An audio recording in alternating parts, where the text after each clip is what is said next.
먼저 제 왼쪽에 계시는 분 소개를 먼저 해드리겠습니다.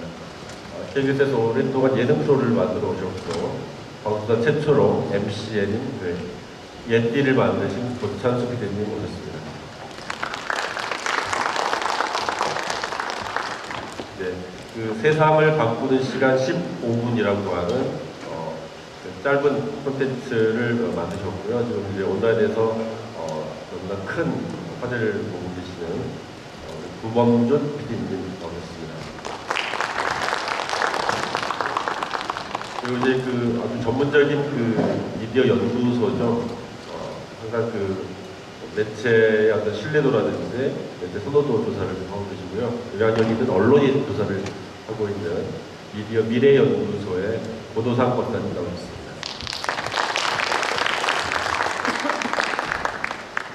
애초에 이 세션은 그 세미나 형식으로 기획이 되었습니다. 그래서 기조발제가 있고 다음에 이제 토론 그리고 청중과의 어떤 대화 이 형식으로 계획이 되어 있었는데 어제 그 세 패널분들과 같이 그 회의를 좀 했고요. 그리고 좀 더 상호작용적인 어떤 생산을 만들어보자라는 의견이 모였습니다. 그래서 세 패널이 각 분야 MCN의 굉장히 전문가들이십니다. 그래서 각각 세 분이 동일하게 발제를 하시고요. 발제 사이사이에 서로 이렇게 토론도 하시고 또 청중의 질문을 받는 형식, 이른바 라운드 테이블 형식으로 진행을 하려고 합니다. 먼저 고찬수 PD님께서 대표 발제를 해주시겠습니다. 네, 안녕하세요. 소개받은 KBS의 고찬수입니다. 만나뵙게 돼서 반갑습니다.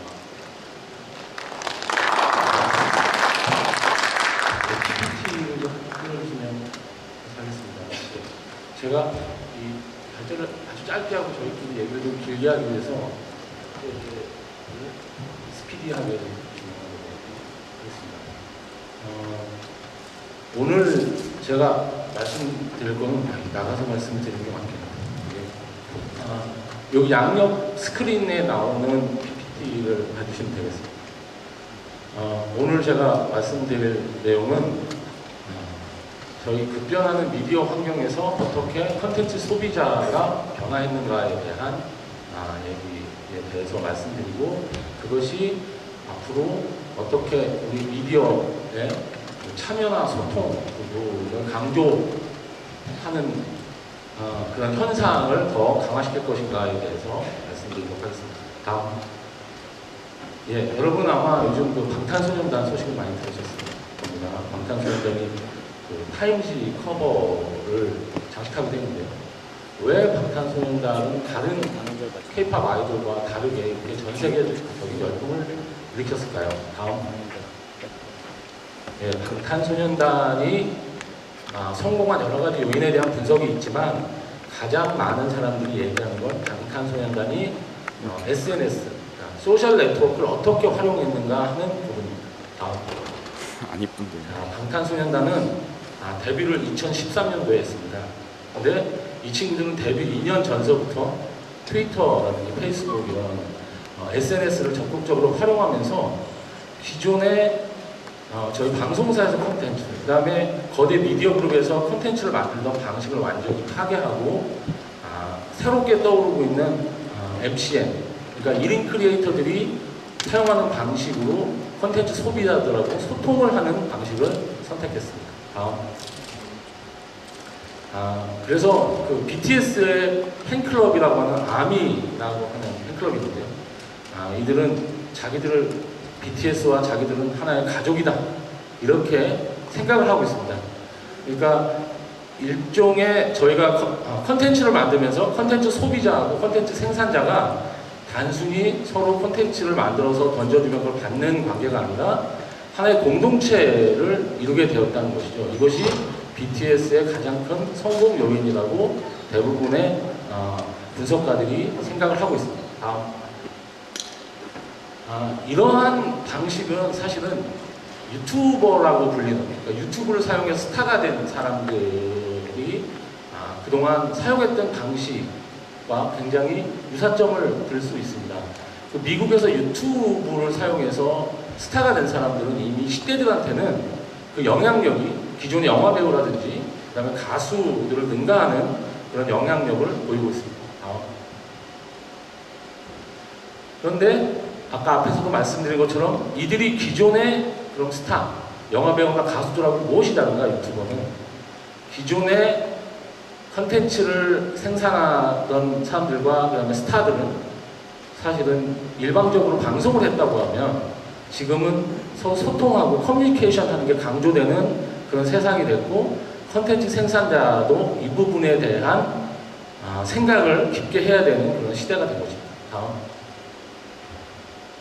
다음.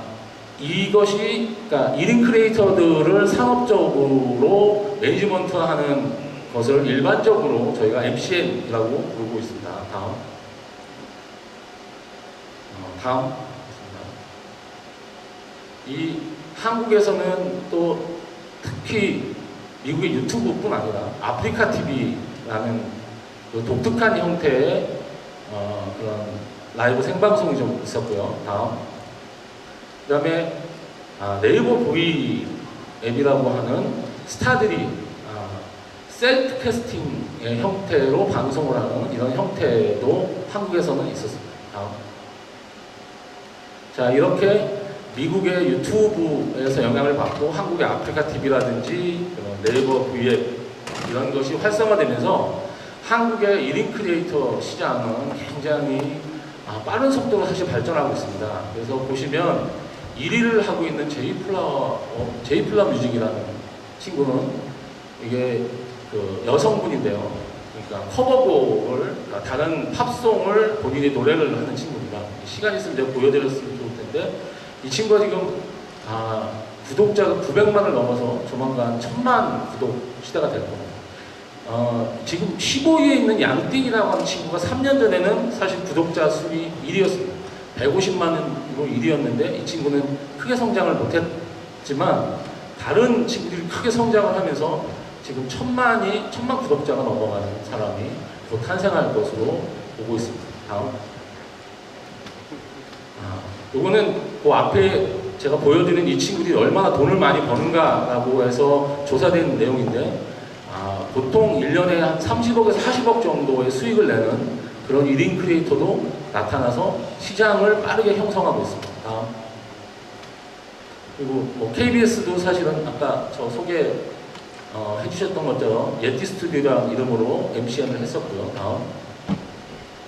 그 다음에 지금은 JTBC TV에, 그다음에 SBS, EBS, 거의 모든 방송사와 신문사가 사실은 MCN이라고 하는 형태의 사업을 하고 있고 숏폼 컨텐츠를 제작을 하고 있습니다.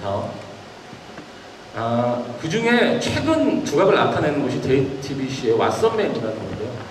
이거는 지상파 방송사들이 어떻게 이 시장에서 성공할 수 있는가를 사실로 보여줄 수 있는 예라서 이건 눈여겨볼 만한 것 같습니다. 다음. 최근에 유튜브의 신이라는 책이 출간이 됐습니다. 이건 대도서관이라고 1인 크리에이터 중에 10위권 안에 드는 친구입니다.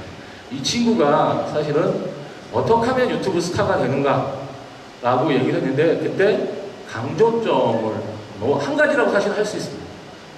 컨텐츠를 매주 2개씩 거의 1년에서 2년 동안 꾸준하게 올려야 된다.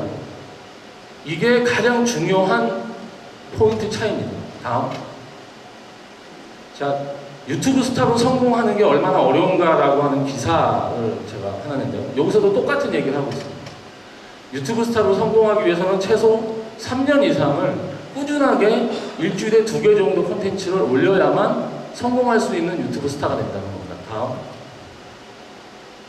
자, 그 온라인에서 사실은 성공하는 데 가장 중요한 게 그래서 기존에 저희가 저희 미디어 환경에서는 어떤 콘텐츠를 잘 만드는가 그리고 그 잘 만든 콘텐츠를 어떻게 마케팅을 하는가가 중요했다고 하면 지금은 얼마나 지속적으로 콘텐츠를 올릴 수 있는가 그래서 사람들하고 소통해서 그 콘텐츠 소비자들하고 어떻게 관계를 맺는가 하는 게 중요한 그런 세상이 됐습니다. 다음. 요거는 제가 오늘 AI 얘기를 잠깐 드리려고 했다가 얘기가 너무 길어져서 빼기로 하고요. 요 앞으로 다시 한번 읽어봐 주십시오. 결론적으로 요 얘기를 드리고 제가 요거 마무리를 좀 하겠습니다. 그 AI에 대해서는 사실은 앞으로 컨텐츠 분야에서 AI가 굉장히 하게 되니까 여러분들 한번 관심 가져서 보시면 될 것 같고, 오늘은 시간이 없어서 이 부분은 제가 생략하고 넘어가겠습니다. 자, 앞에서 제가 BTS 얘기를 드리면서 우리 컨텐츠 소비자들이 어떻게 변했나에 대해서 말씀을 드렸습니다. 우리 컨텐츠 소비자들은 기존에 저희가 컨텐츠를 잘 만들어서 잘 만든 컨텐츠를 안방으로 내보냈을 때 그걸 그냥 수용하는 그런 수동적인 소비자가 더 이상 아닙니다. 컨텐츠 소비자들이 이제 변화돼서 저희하고 소통하기를 원하고 있습니다. 여러분들이 아무리 컨텐츠를 잘 만들어도 소비자들이 소통을 원하기 때문에 소통하지 않는 컨텐츠 생산자는 앞으로 미디어 환경에서 살아남을 수 없다. 그래서 이런 미디어 환경, 변화하는 미디어 환경에서 이런 저희 지상파 방송사에서 근무하는, 그리고 미디어 콘텐츠를 생산하는 사람들은 이런 소비자들이 소통하기를 원하는 이런 부분에 대한 변화를 빠르게 캐치해서 우리도 서로 소통하는 방식에 대해서 고민하고 그런 거를 받아들여야 우리가 앞으로 생존해 나갈 수 있다. 이게 오늘 제가 발제를 한 내용입니다. 들어주셔서 감사합니다.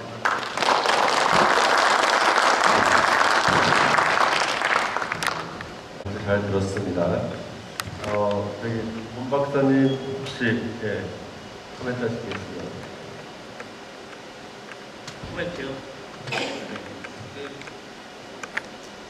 형식을 어저께 밤에 많이 바꾸셔가지고 약간 당황스러운데, 일단 한중일 PD 연합에서 주최하신 행사에 중국, 일본에서 오신 분들 환영하고요. 제가 주최 측은 아니지만 멀리서 오셔서 오늘 아침에 이렇게 참석하시는 거 감사하게 생각하고요. 그리고 사실 꽤 오래전부터 한중일 동북아 3국 방송 공동체를 만든다 뭐 이런 얘기들이 있던 것으로 알고 있는데, 사실은 이전 방송 환경에서는 프로그램을 왔다 갔다 하거나 그걸 공유할 수 있는 방법이 그렇게 많지 않았는데, 지금은 사실 굉장히 자연스럽게 이미 그 한중일 3개국의 국민들이 MCN이 됐건 온라인이 됐건 유튜브가 됐건 통해서 각각의 방송 프로그램이나 어떤 콘텐츠를 공유하는 이 환경들이 자연스럽게 됐거든요. 그래서 공동체라는 말이 사실은 말이 통하거나 그게 번역이 되거나 하면 아주 자연스럽게 이미 이루어지고 있다고 말씀드리고 싶고, 그래서 사실은 저희 세미나의 주제 자체가 미디어의 역할, MCN의 역할인데, 그것의 역할이 저희는 사실 글로벌화로 하는 게 아닌가 하는 생각을 하고 있고요. 그러면 발언 기회가 있으면 다시 말씀드리겠지만, 저희 한국의 입장에서 생각해 보면 글로벌화를 할 때도 어쨌든 CPND라는 그런 생태계라는 공동체를 다시 한번 생각을 해야 되고, 한국의 입장에서는 네트워크는 굉장히 발전돼 있고, 그리고 콘텐츠도 굉장히 다양한 콘텐츠, 그러니까 MCN이라고 하면 1인 크리에이터만 생각하는데, 옆에 지금 PD님이 하시는 그런 짧은 쇼트 그 클립 같은 것도 굉장히 많기 때문에 그런 콘텐츠도 굉장히 다 다양하고, 근데 이제 우리는 MCN 같은 그런 플랫폼이 여전히 문제다. 그래서 사실은 어떻게 하면 플랫폼이 유튜브처럼은 아니겠지만 어쨌든 유튜브에 막연히 갖고 있는 패배의식을 좀 극복하고 플랫폼으로서 글로벌화 할 수 있는가에 대한 그런 고민들이 필요할 것 같다는 거고요. 사실은 BTS가 나오기 전에 강남스타일 나와서 우리가 유튜브, 여러분들이 그 한국 분들은 좀 생각해 보시면 금방 기억이 날 텐데, 그 강남스타일이 나오기 전까지만 해도 유튜브를 굉장히 적대시했어요. 근데 강남스타일 유튜브에서 제일 많이 클릭이 되는 그 컨텐츠가 됨으로 해서 유튜브가 저희한테 굉장히 친숙한 존재가 됐고요. 그리고 BTS가 나오면서 이런 SNS들이 더 친숙하게 느껴지겠지만, 사실은 그 더 이상 앞으로 나아가기 위해서 BTS는 약간 마중물 역할 정도를 하고 있는 게 아닌가. 그래서 한중일 여러분들이 다 힘을 합쳐서 전 세계에 통하는 그런 플랫폼을 만드는 게 우리 앞으로의 과제가 아닌가 하는 생각을 합니다. 예, 고맙습니다. 아주 좋은 말씀 감사합니다. 일단 MCN을 통한 글로벌화가 이른바 새로운 공동체를 만드는 하나의 어떤 현상으로도 볼 수 있다. 그리고 이제 유튜브를 능가하는 새로운 플랫폼, 글로벌 연결할 수 있는 그런 플랫폼을 만들어낸다고 하는 그런 취지의 말씀을 드렸습니다. 굉장히 좋은 인사이트라고 생각하고요. 그럼 이제 구피디님께서 좀 고창수 PD님 발제에 대해서 코멘트 부탁드리겠습니다. 세바시라는 경향 콘텐츠를 만드는 프로입니다. 저는 고찬수 PD님이 말씀해 주신 내용 자체가 사실은 우리 지금 현재 살고 있는 시대의 미디어 환경 변화의 한 단면, 가장 키워드를 말씀해 주신 거라고 생각이 드는데, 이 자리에서는 우리가 이제 방송 콘텐츠 제작자로서 모였잖아요.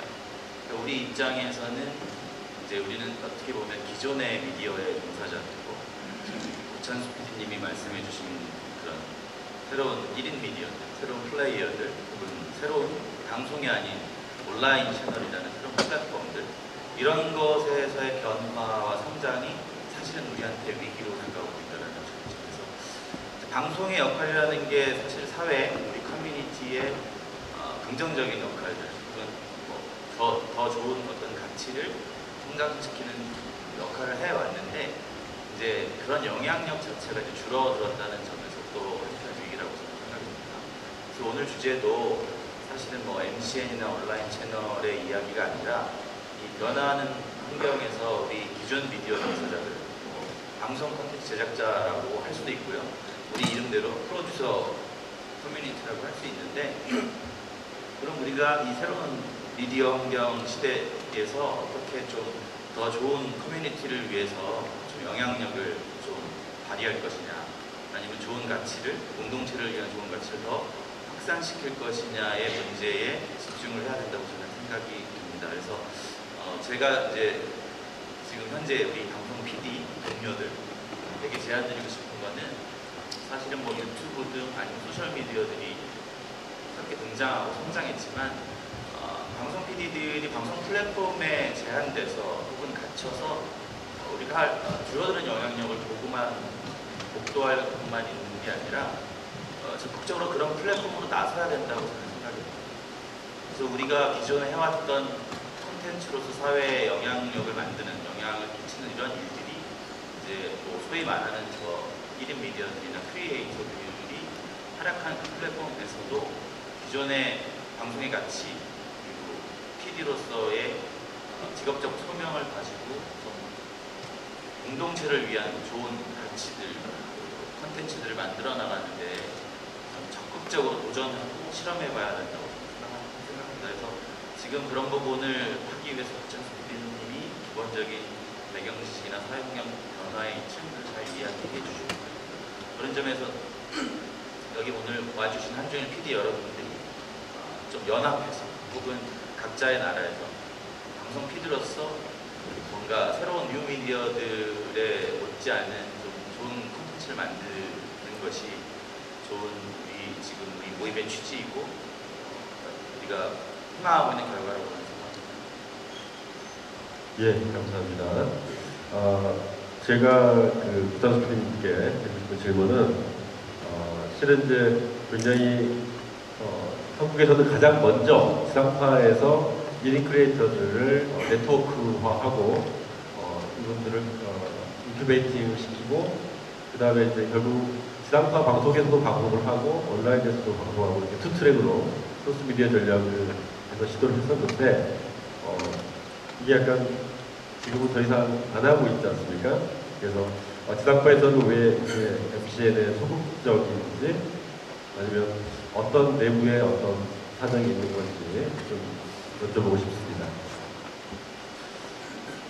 예, 저는 한 MCN 콘텐츠 관련된 일을 KBS에서 한 3년 정도 진행했습니다. 그래서 실제로 3년을 돌아보면 제가 한 그런 프로젝트들이 성공적으로 마무리가 안 돼서 사실은 제 자신이 굉장히 자괴감을 좀 느끼기도 했었는데요. 한편으로는 실패에서 얻는 교훈이라고 할까? 그런 것들을 좀 얻었다고 생각합니다.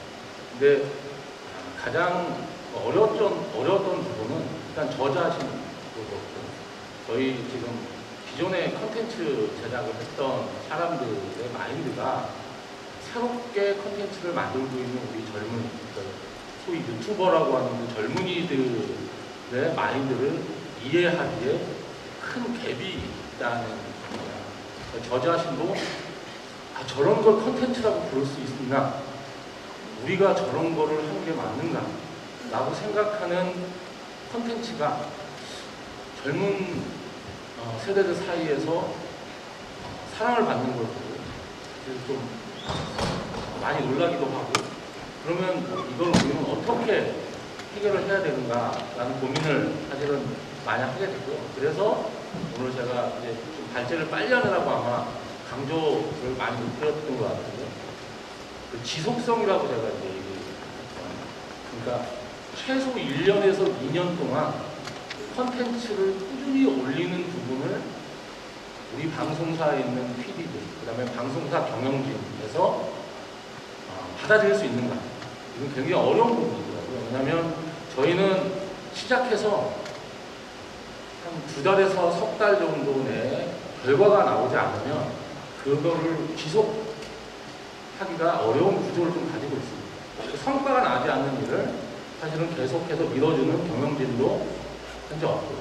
그래서 1년에서 2년 사이에 그거를 만들고 있는 PD나 제작자를 믿어주고 끝까지 지속 가능하게 해줄 그런 시스템을 우리가 만들어낼 수 있는가라는 게 가장 어려운 부분이고, 이 지점이 사실은 그 방송사 내부에 계신 분들을 설득하기가 굉장히 어려웠던 부분이고요. 또 하나는 저희가 여전히 기존의 라디오, 기존의 TV가 가장 큰 수익원이고 저희한테 가장 큰 영향력을 주는 플랫폼이기 때문에 그거에 혹시 나쁜 영향을 줄 수도 있을 만큼의 변화를 주는 게 맞는가라는 내부의 그런 의견 일치를 얻기가 상당히 어려워서, 저는 지금 현재 열심히 하고 있는 다른 방송사들도 제가 미리 겪었던 이런 고민을 비슷하게 한번 겪지 않을까 이렇게 생각하고 있습니다.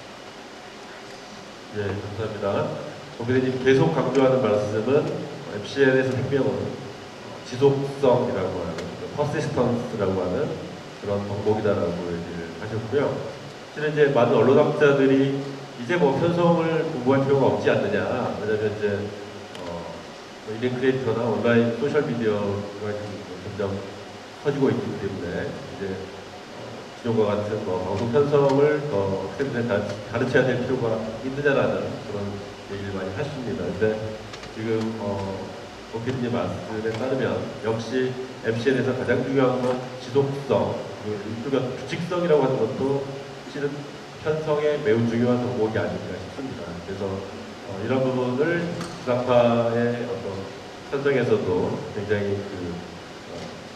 임플리케이션을 받은 부분이 많이 있지 않을까라는 생각이 듭니다. 혹시 플로어에서 질문 있으시면 딱 한 분 질문 받고 다음으로 넘어가도록 하겠습니다.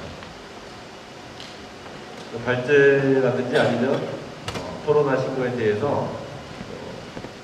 일본이나 중국이나 또 아니면 객석에 계신 한국 분들의 의견을 보태도 좋고요. 질문하셔도 좋습니다. 예, 여기 앞에.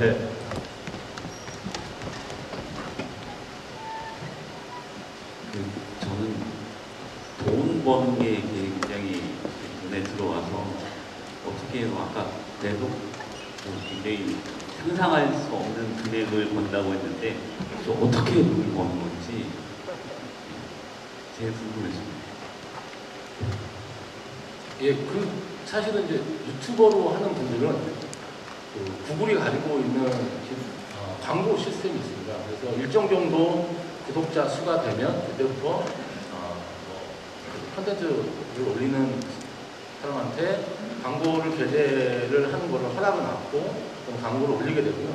그래서 그 광고로, 그러니까 클릭수 베이스로 광고비가 사실은 책정이 됩니다. 그래서 클릭을 많이 하면 많이 할수록 광고 수익이 되는데, 그게 아까 말씀드린 대로 보통 요즘 유튜브에서는 자기 수익을 공개하는 게 유행입니다. 그래서 일반적으로 유튜버들이 나는 얼마를 번다 라고 공개하는데, 그거를 한번 그냥 거기서 공개한 걸 미뤄서 생각해 보면 20만에서 30만 정도의 구독자를 가진 분들이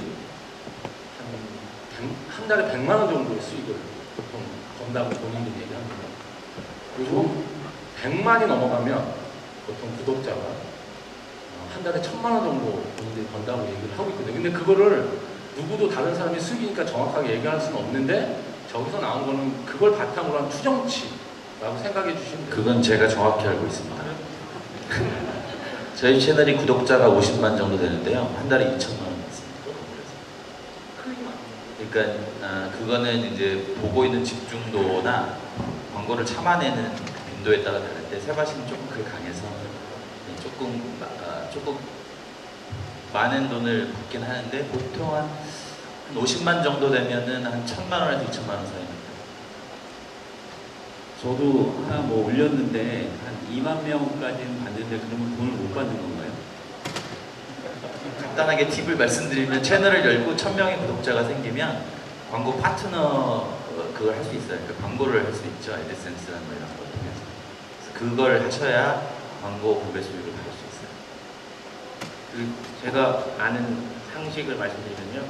유튜브가 뭐 우주 물리학자, 엄청난 수학자들을 고용해가지고 아주 복잡한 계산식을 만들어서 아무도 이해할 수 없는 공식에 의해서 광고를 몇 초를 받느냐, 그거를 이렇게 뭐 계속 받느냐 아니냐에 따라서 실제로 클릭 수만으로 계산하는 게 아니고요. 여러 가지를 다 섞은 공식을 만든 후에 그거 가지고 계산을 하기 때문에 사실 아주 일반적으로 표준화하기 좀 어렵다고 하고요. 어쨌든 많은 클릭 수가 아님에도 불구하고 수익이 많다는 건 굉장히 그 광고를 다 봤다는 뜻은 맞아요.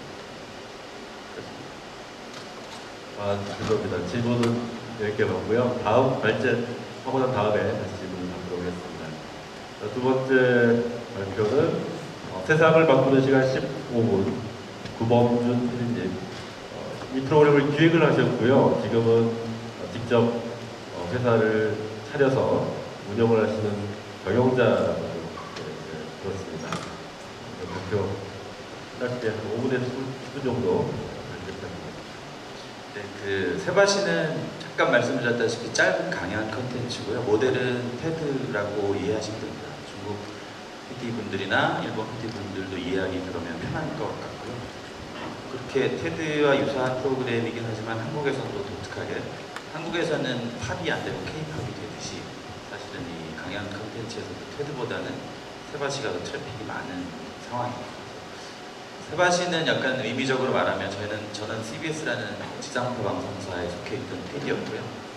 그쪽에서 약간 케이블 TV 플랫폼에서 방송하는, 송출하는 프로그램으로서 세바시를 기획했습니다. 근데 사실은 의미는 2011년에 약간 미디어 환경 변화가 좀 시작이 되면서 방송을 주 플랫폼으로 프로그램을 기획한 게 아니라 온라인 채널을 주 플랫폼으로 기획을 해서 시작을 했습니다.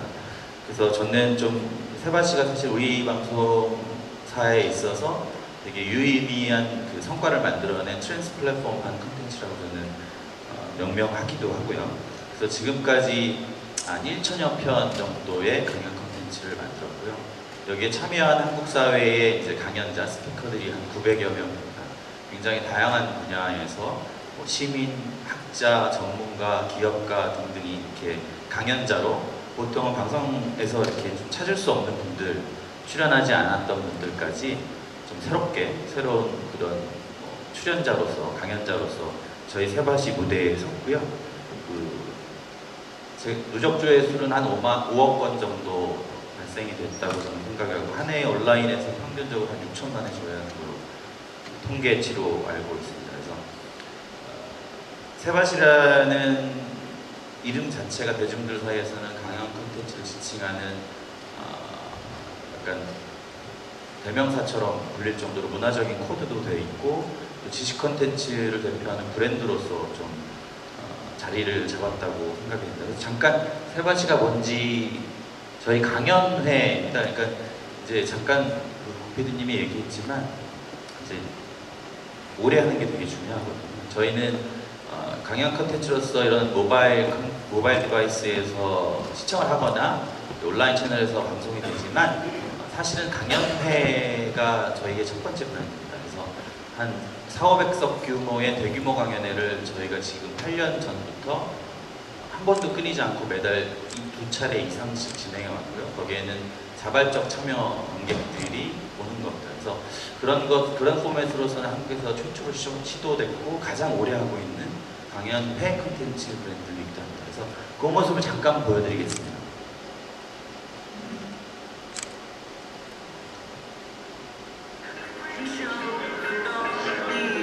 이게 저희가 강연회를 매달 주로 진행하고 있는 500석 규모의 클래식 콘서트홀입니다.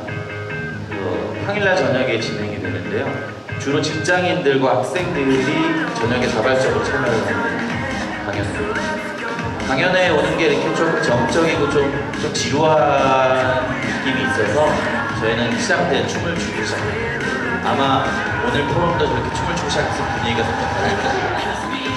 그런 뒤에 강연자가 총 5명에서 6분이 자기의 주제를 가지고 15분 동안 스피치를 하는 겁니다. 릴레이. 찍어서 이제 더 뭔가 더 기억에 남고 매달 저희가 2차례씩 진행하면 한 2,000여 명 정도가 신청을 하고 있고요. 그 중에 이제 관객을 선정해서 저희가 한 1,000분, 그러니까 회차별 한 500분씩 초대를 하고 있고요.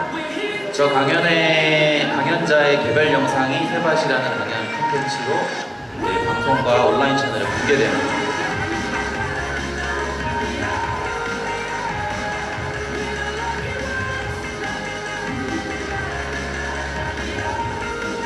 그래서 여기서 준비한 만큼 이거 세바시가 강연의 브랜드로서 그리고 강연 컨텐츠 브랜드로서 사실은 한국 사회에서는 그래도 어느 정도 성과를 내고 있고요. 이게 제가 이런 것들에 대해서 말씀드리고 싶은 거는 사실은 방송 컨텐츠로 출발한 세바시가 이 변화하는 미디어 환경에 어떻게 대응했느냐를 좀 여러분들과 나누고 싶은데요. 세 가지라고 좀 볼 수 있습니다. 하나는 컨텐츠 전달의 효율성 혹은 가성비를 높인 겁니다. 그러니까 방송 포맷, 방송 형식의 컨텐츠들은 사실 헤비합니다. 만들기도 인력이 많이 들고 돈도 많이 듭니다.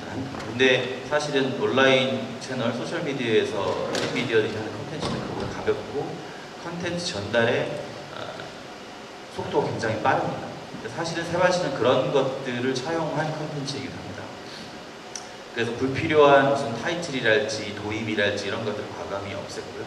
그리고 무엇보다 이제 교양 프로그램으로서 예를 들면 다큐라는 컨텐츠를 만들게 되면 우리가 다큐라는 포맷에 사실은 핵심 메시지를 전달하기 위해서는 사실은 거쳐야 되는 불필요한 과정들이 좀 있다고 생각이 듭니다. 그걸 뭐 60분짜리로 만든다든가 도입을 만든다든가 그런 거 필요 없이 이제 사실 강연 컨텐츠, 교양 컨텐츠 입장에서는 그런 것 불필요한 시간들, 형식들을 다 과감히 없앨 수가 있고요. 그 당사자가 직접 이야기한다는 점에서 소구력이 굉장히 강하다고 저는 생각이 돼서 그게 가성비라고 저는 생각이 듭니다. 두 번째는 방송이 온라인 속에서만 유통, 참여 이런 게 가능한데 반해서 사실 오프라인이 굉장히 중요한 시대입니다. 온라인이 엄청나게 중요하다고 이야기되지만 사실은 오프라인과 연결이 되지 않으면 컨텐츠의 확산이나 유통이 어려운 시대입니다. 그래서 사실은 저희가 강연회 브랜드라고 강연회가 중요하다고 이렇게 강조하는 이유는 거기에 매달 찾아오는 1,000명의 관객들이 이 컨텐츠를 결국은 유통시키고 홍보해주고 공유해줄 사람들이기 때문입니다. 그래서 사실 기존 방송 콘텐츠들은 사실 우리가 방송 제작을 끝내면 마스터 테이블 송출시에 넘겨주는 것으로 끝나지만 사실은 세바시의 시도라는 거는 그 콘텐츠를 가지고 현장으로 시청자들 직접 만나러 다녔다는 것입니다. 이 두 가지를 아우르면서 가장 중요한 거는 고천수 PD님 말씀하신 것처럼 지속성입니다. 저희가 잠깐 말씀드렸다시피 8년 동안 한 번도 끊이지 않고 500석 규모의 대규모 강연회를 한 번도 빠짐없이 지속적으로 진행해 오고 있고요. 그걸 통해서 1000편이라는 누적 제작 편수를 만들어서 확산시키고 있습니다. 이것은 사실은 세바시라는 강연 콘텐츠가 나온 이래로 뭐 여러 방송사들이나 여러 미디어들이 유사한 강연 프로그램을 시작했지만 지속성 면에서 세바시를 이기지 못했어요. 그래서 세바시의 가장 큰 덕목은 가장 먼저 시작했고 가장 오래 하고 있다라는 덕목입니다. 그래서 사실은 방송 콘텐츠가 사실은 이 새로운 플랫폼에서 시청자들의 지지나 이 세상에서 영향력을 확산하기 위해서는 그 지속성이라는 부분이 가장 중요한 문제이기도 합니다.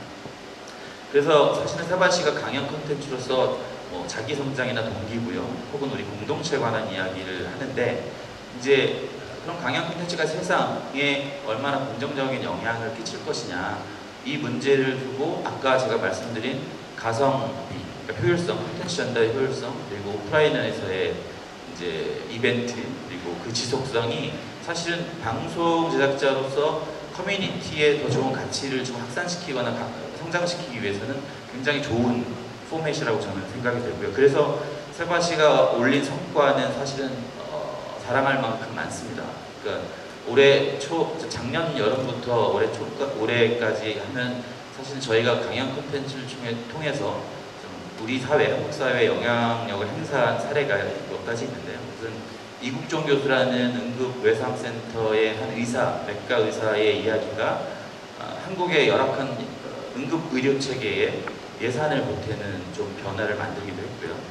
그리고 장혜영 씨라는 장애인 탈시설 운동을 하는 어떤 다큐멘터리 감독이 저희 세바시 강연을 통해서 이제 우리 사회에서의 장애인 인권에 관한 문제들, 이런 것들을 사람들한테 좀 새로운 인식으로 심어줄 수 있는 것들도 있었고요. 한국 사회를 뭐 지난해부터 강타하고 있는 미투 운동, 그러니까 성폭력에 관련된 것들, 혹은 젠더 이퀄리티에 관한 이슈들도 사실은 세바시가 지난 5년부터 다른 방송사들이 다루지 않는 이슈들인데도 불구하고 꾸준히 다뤄왔었고, 그것이 미투 운동 캠페인이 일어나는 사회적 상황에서 굉장히 중요한 텍스트 혹은 영상 재료로서 역할을 했다고 저는 생각이 듭니다. 그래서 사실은 1인 미디어들이 우리 커뮤니티의 긍정적인 가치를 만들어내기에는 되게 상업적일 수밖에 없습니다. 왜냐하면 생존을 해야 되니까요. 이것들을 할 수 있는 사람들은 저는 기존의 제작자들, 방송 PD들이라고 생각이 되고요. 이것을 하는 그 전제는 사실은 플랫폼을 바꿔가는 도전에서부터 시작된다고 생각합니다. 그래서 저는 세바시를 두고 뭐 여러 가지 말씀드릴 게 많지만, 세바시가 갖고 있는 세상을 바꾸는 시간이라는 타이틀에서처럼 우리 방송 PD들이 조금 더 좀 사회적 영향력을 긍정적인 면에서 키우는데 조금 이런 새로운 실험과 도전을 좀 해봤으면 좋을 것 같습니다. 예, 잘 들었습니다. 먼저 우리 두 분, 장수 PD님하고 우리 권 박사님 의견 듣도록 하겠습니다.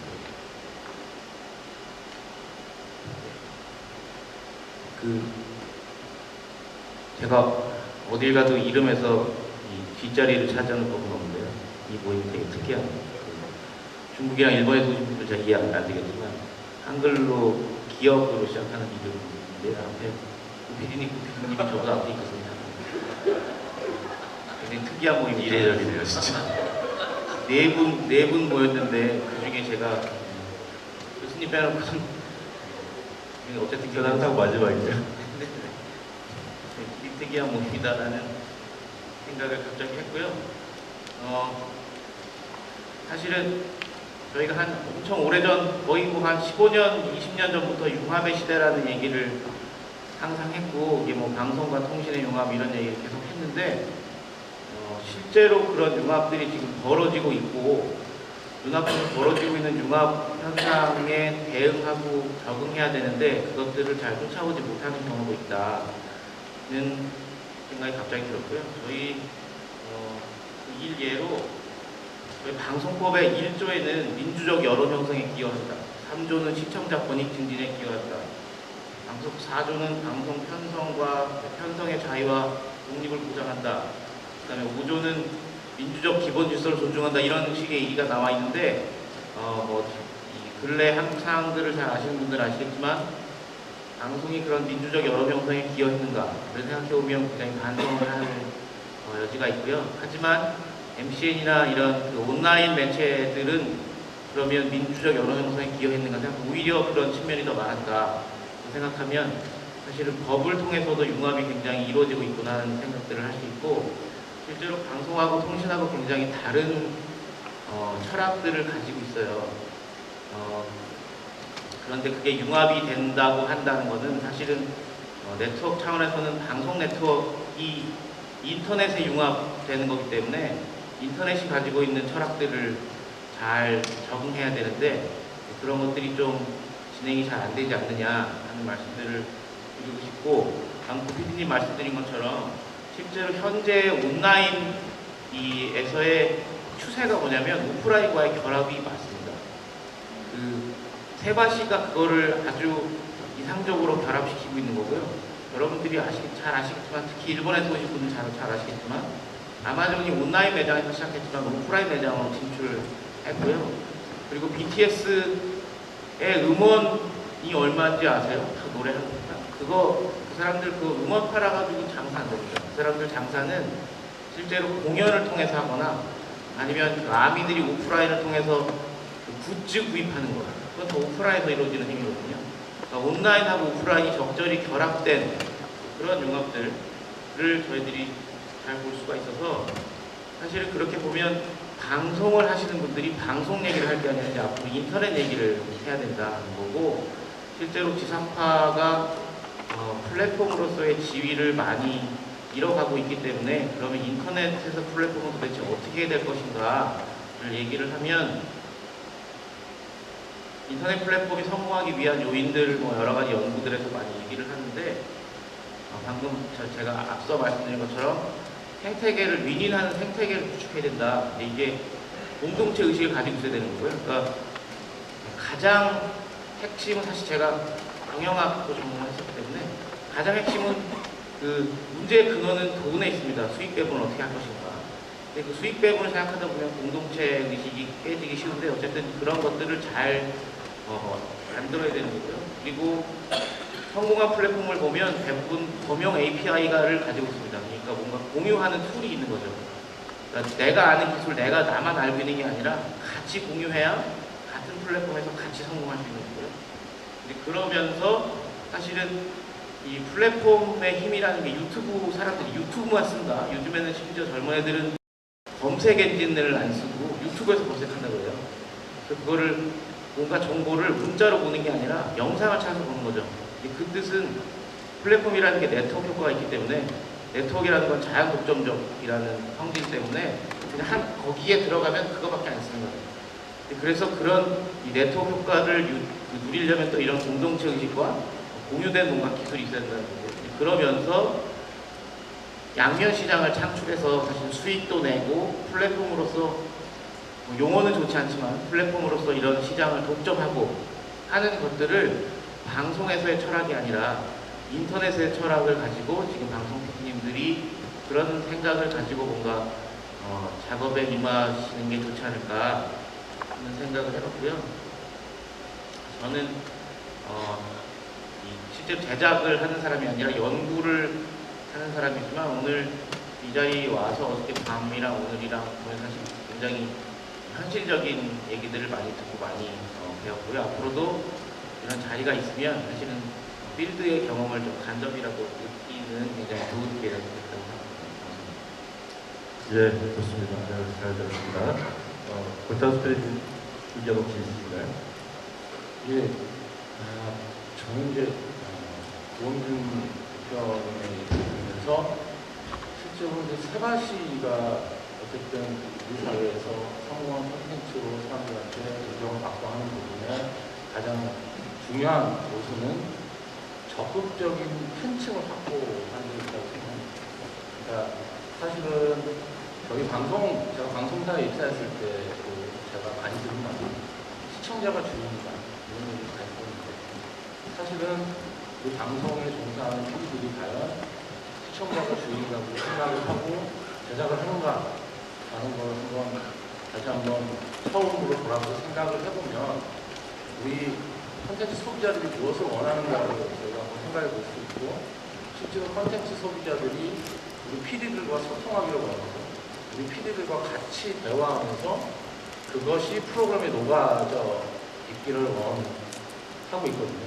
그리고 그렇게 했을 때 그분들이 자발적인 팬이 돼서 옆에 있는 사람들한테 적극적으로 같이 만든, 그러니까 PD와 소비자, 그러니까 콘텐츠 소비자, 시청자들이 같이 만든 콘텐츠에 대해서 옆에 실어날라주는 것이 SNS 세상에서 콘텐츠가 퍼져나가는 방식이라고 생각이 들고, 세바시가 어쨌든 성공한 이런 방식을 우리가 어떻게 우리 방송 콘텐츠 쪽에 적용을 해서 우리가 새롭게 성공하는 콘텐츠 시스템을 만들어내느냐, 이게 중요하다는 생각이 들었습니다.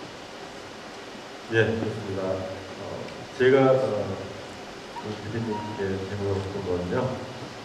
솔직하게 샌발 씨의 수익 모델 중에 알려져 있지 않은 수익 모델은 어떤 게 있는지 혹시 알려줄 수 있으시면 영업 비밀을 예, 잠깐만 말씀 좀 해주세요.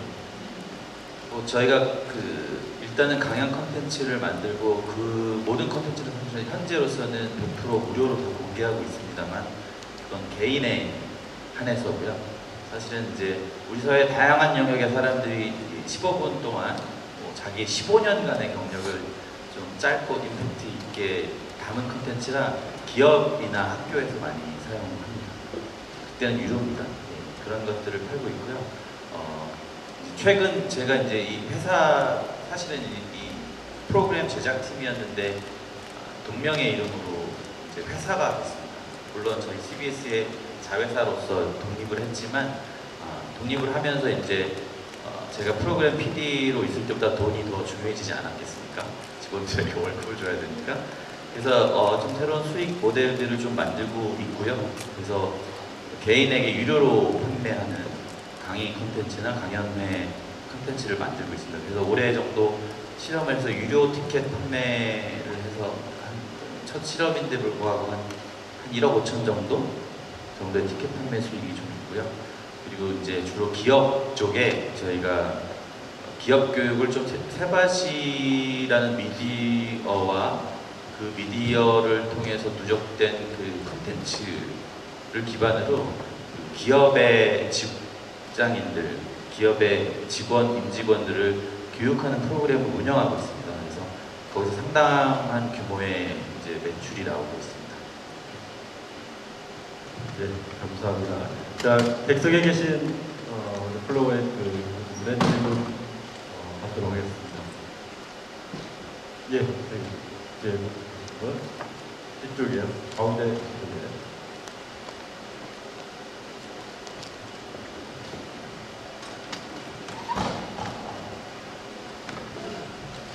네, 보여서 왔습니다.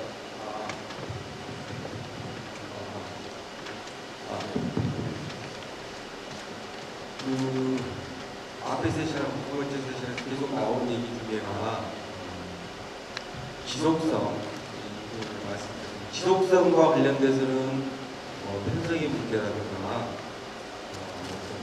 제작의 어떤 유형의 연속성 그리고 여러 개 포함됩니다만 현실적으로 많이 고민되는 게 크리에이터와의 관계 설정이 MC과 관련돼서 많이 고민되는데 특히나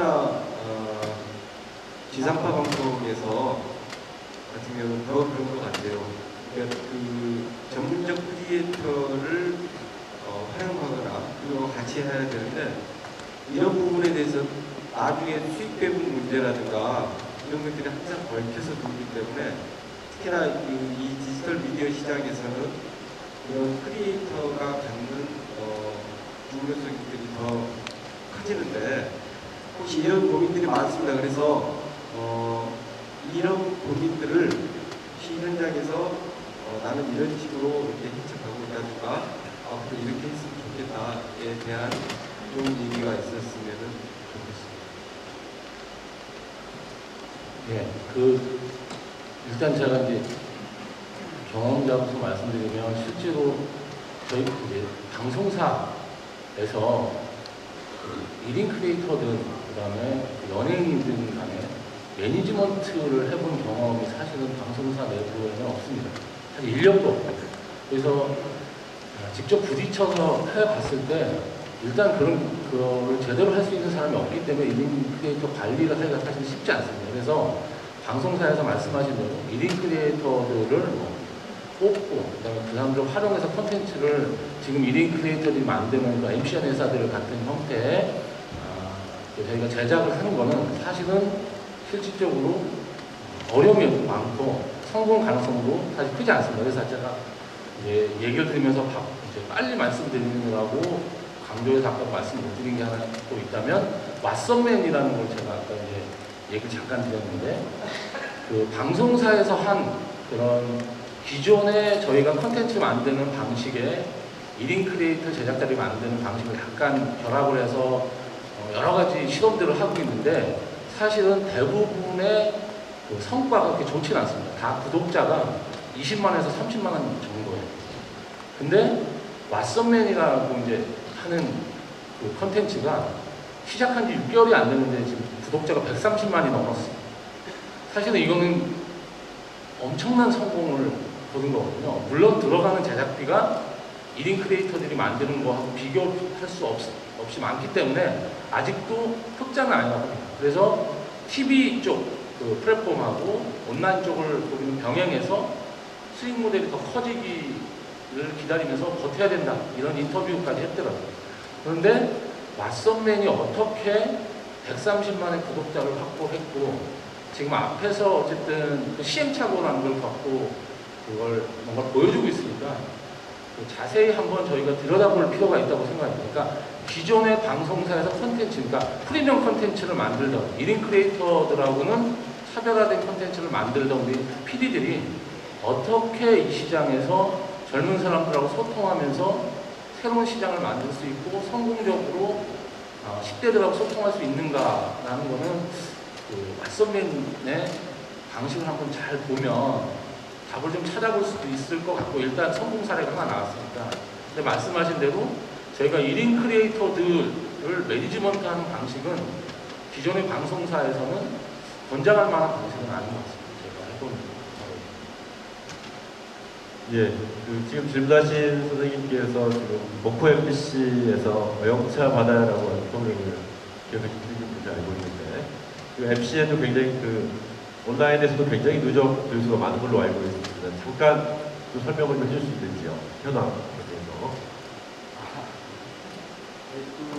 저희는 그 방송 콘텐츠 재업로드 시키고 그 낚시 좋아하는 사람이라고 그다음에 그 전라남도 진도가 진도계의 고향이기 때문에 동물 아이템 이런 것들로 해서 약간 이렇게 커뮤니티가 만들어진 것들은 성과라고 볼 수 있는데요. 아까 질문 드렸던 거에 연장선상에서 그러다 보니까 지상파에서 쉽게 선택할 수 있는 게 회사 내에 직원으로 존재하는 뭐 아나운서하고 같이 뭘 만든다든가 뭐 이런 콘텐츠들을 만드는데 대개가 그렇게 해가지고 성공한 사례가 찾기를 어렵더라고. 저희도 그렇고 해보니까 안 돼요. 그게 왜냐하면은 그 크리에이터에 대한 전문적 신뢰성 커뮤니티의 편집을 다니는 어떤 그런 부분에 대해서는 기존의 지상파가 만들었던 도지만 가지고는 이게 실패를 하게 되더라고요.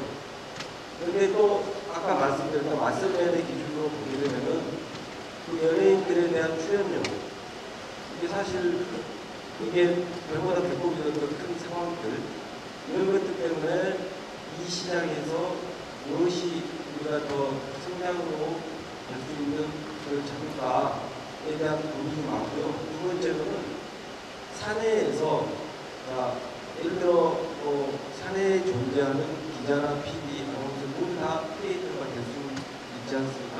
그렇게 할 수 있고 굉장히 전문가들도 있고요. 그런데 이 내부의 사람들하고의 또 관계 설정을 어떻게 하시가 이게 또 현실적으로 많은 문제점이 던져지거든요. 그래서 KBS에서 3년 동안 하셨고 다른 분들도 있지만은 이것을 어떤 과정으로 좀 많이 부딪혔는지에 대한 얘기를 좀 추가적으로 해주셨으면 좋겠습니다. 예.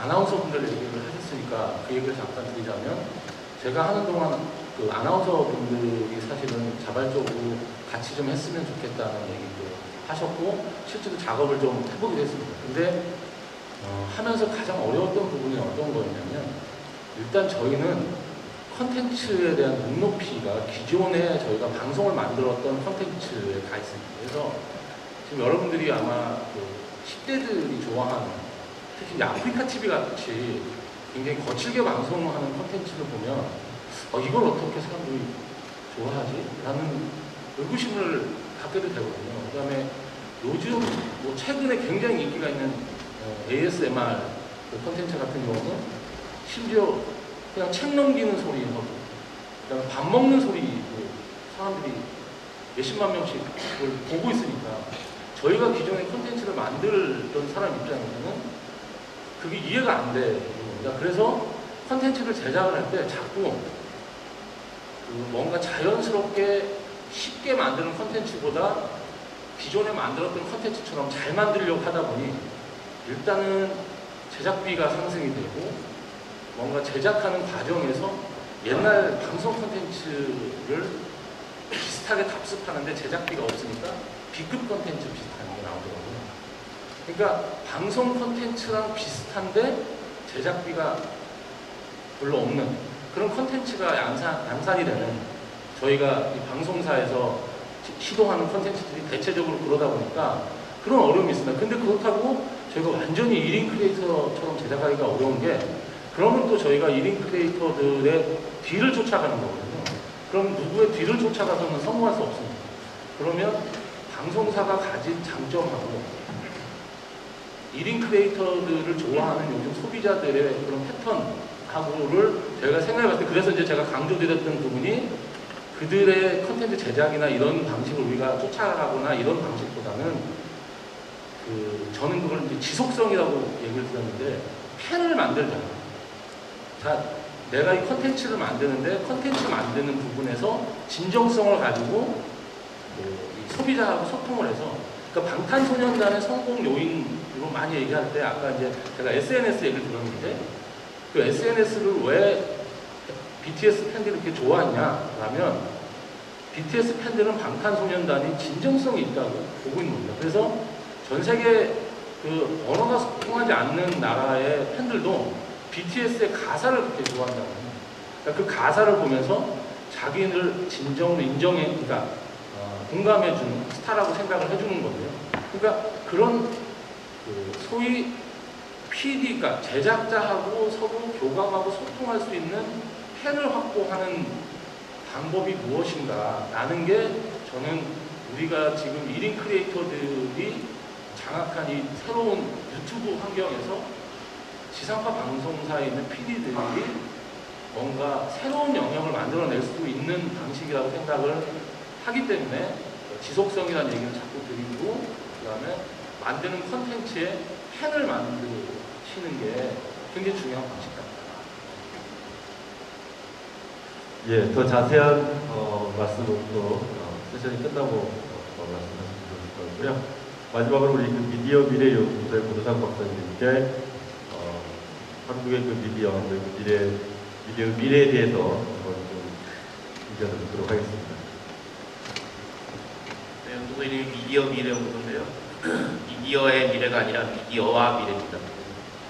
사실은 제가 미디어의 미래를 얘기하면 그건 여러분들이 더 잘 아실 것 같고요. 어쨌든 미디어 따로 미래 따로 말씀을 드릴까요? 근데 아까 그 질문하신 거를 제가 답변 듣다가 잠깐 생각이 났는데 경제학적으로 사실은 이용자의 기대치가 다르기 때문에 제가 말씀드리는 거는 인터넷에 뭐 그 아프리카나 이런 데를 이용자들이 클릭해서 들어가서 봐야 되는 콘텐츠를 기대하는 것과 지상파 TV에 들어가서 봐야 되는 콘텐츠를 기대하는 기대치가 다르기 때문에 똑같은 걸 틀어줘도 예를 들어서 아주 그 온라인에서 인기가 있는 프로그램을 KBS가 어떤 프라임 타임 때 틀어준다고 해도 그럼 그걸 많이 볼 거예요. 절대 그렇지 않습니다. 왜냐하면 이용자들은 여전히 아직도 지상파에 대해서 기대하는 기대치가 굉장히 높고 뭔가 다른 거를 기대하고 있기 때문에 온라인에서 굉장히 클릭수가 많고 이용자들이 많다고 해서 그걸 그대로 가져오면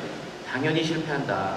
그리고 제작 환경이나 여러 가지 것들도 온라인에서는 뭐 짜여진 게 없겠죠. 정말 아무렇게나 하는데 지상파는 또 뭔가 룰이 있으니까 그 사람들이 거기 들어오면 사실은 숨쉬기조차 힘들 수 있다. 그러면 아주 가벼운 마음으로 들어와서 얘네들이 무슨 이상한 얘기 하는 걸 들어야지 하는 기대를 가진 이용자들이 지상파에 와서 그 똑같은 사람들이 얘기를 들으면 전혀 재밌지 않기 때문에 그러니까 이용자의 기대라는 게 여전히 있기 때문에 지상파에서 이런 지상파 콘텐츠를 만드시는 PD분들은 그 온라인에서 지금 나오는 것들을 뭔가 이용은 해야 되겠지만 이런 것들을 새롭게 창조해야 된다는 것이고요. 그래서 다시 사회자님이 말씀하신 미디어의 미래를 생각해 본다면 사실은 미디어의 미래라는 게 이미 우리한테 닥쳐 있지만 저희가 그것을 애써 외면하고 있는 것이 아닌가. 저희는 정책적인 차원에서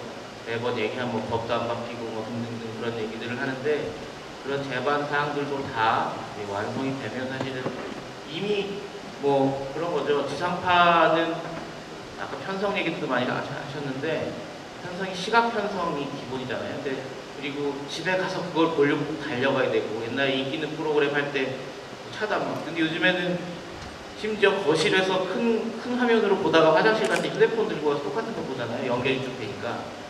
이런 게 이미 미디어의 미래라고 10년 전부터 얘기해왔고요.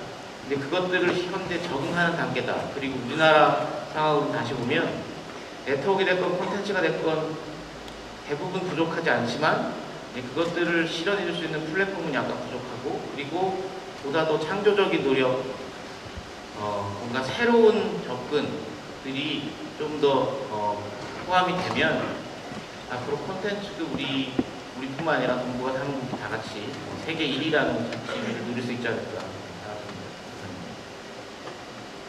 예, 시간 관계상 이제 마쳐야 될 것 같고요. 혹시 더 질문 있는 선생님들은 끝난 다음에 휴식 시간에 개인적으로 질문해 주시면 감사하겠습니다. 오늘 더 나은 공동체를 위한 미디어 역할이라고 하는 주제로 라운드 테이블을 준비를 해봤습니다. 각 분야의 전문가분들의 의견과 또 코멘트를 통해서 굉장히 좀 많이 배울 수 있었고요.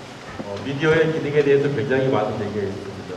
뭐 사회화의 기능이라든지 환경을 감시한다든지 아니면 상호 조종이라든지 오락 기능 등이 있는데 저는 이번 라운드 테이블을 준비하면서 레거시 미디어의 역할이 어떻게 보면은 정동이라고 하는 affection, 영어로 affection이고 라틴어로는 affectus라고 하는 정동의 미디어를 만들어야 될 시점이 아닌가라는 생각이 들었습니다. 지금 인기를 모으고 있는 프로들을 보면은 그 시청자들의 그 어떤 정서, 아니면 그 정동의 호소한 프로그램들입니다. 예를 들면 정의감이라든지 공분이라고 하는 감정을 충족시키는 보도나 시사 프로그램들, 또 이제 이 지혜를 확보할 수 있다는 안정감을 제공해 주는 게 교양 프로그램인 것 같고요. 또 이제 현재 힘든 상황을 모두 밀쳐놓고 해방된 느낌을 제공한다는 게 엔터테인먼트 같습니다. 내가 혼자이긴 하지만 언제든지 공동체 이론으로 소속감을 느낄 수 있게 하는 엔터테인먼트 프로그램들이 많이 있는데요. 그래서 앞으로의 특히 지상파나 레거시 미디어에 있는 제작진들이 고민해야 할 부분이 정동이라고 하는 게 아닌가 싶은 개인적인 소감을 갖게 되었습니다. 자, 참여해주신 우리 선생님께 감사드리고요. 들어주신 객석 여러분께도 진심으로 감사드립니다. 이상으로 라운드 테이블을 마치겠습니다. 고맙습니다.